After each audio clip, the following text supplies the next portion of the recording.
So, hi guys, nandito po tayo ngayon at susubukan po natin yung bagong bili kong shredder. Yes, shredder po to for E4. Yan o. Diba ang ganda? Maximum of capacity of 2 sheets. So, hindi pwedeng lagyan ng kamay. I-shred mo yung kamay mo. Hindi ko alam kung bata to nung isa. Hindi pwedeng i-shred yung mga pins, yung mga clip.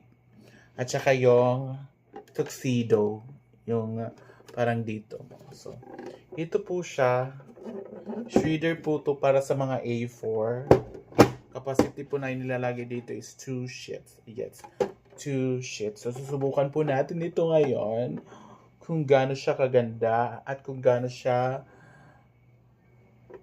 magandang gamitin. So, ito, gaya nitong scratch.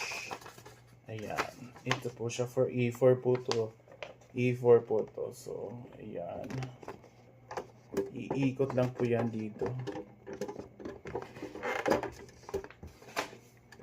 Yes.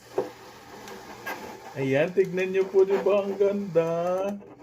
Ikot-ikot lang. Ikot-ikot-ikot lang. Ikot-ikot lang. Ikot-ikot. Ikot. Mag-ingat po sa pag-shred. Manual lang po to siya. Yan, diba? Ang ganda. Yan.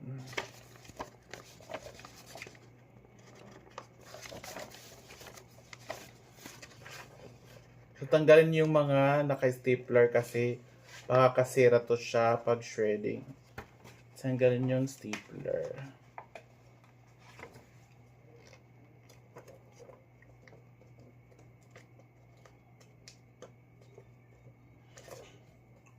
So, ito. Ayan. Yung long yung gagamitin. Dalawa to yung binilagay ko dito. Ayan. Dalawa yan. So, kaya po siyang paikutin. PDS po to para di na nagagamit, para di na makita na yung information para maghiwa-hiwalay. Diba ang ganda? Ayan. Oh, perfect. Grabe yung shredder. Ang ganda. 2 piece lang po yung capacity niya. Yan oh. Look at that.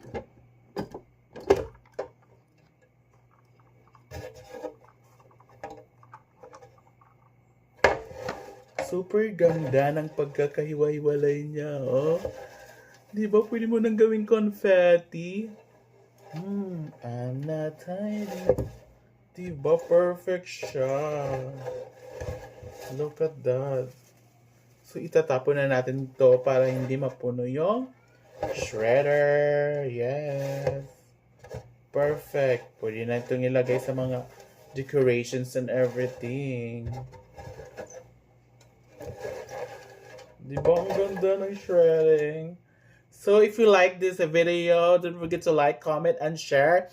And buy na sa yellow basket down below para makabili ka na ng kagaya nito. So, pili na kayo, guys. Ayan, shredder po to. Ayan, di ba ang ganda ng pasukan? Perfect. So, itatapon ko na ito. Bye! Bili na kayo, guys, ng shredder. Available in TikTok and Lazada. Yes, bili na kayo.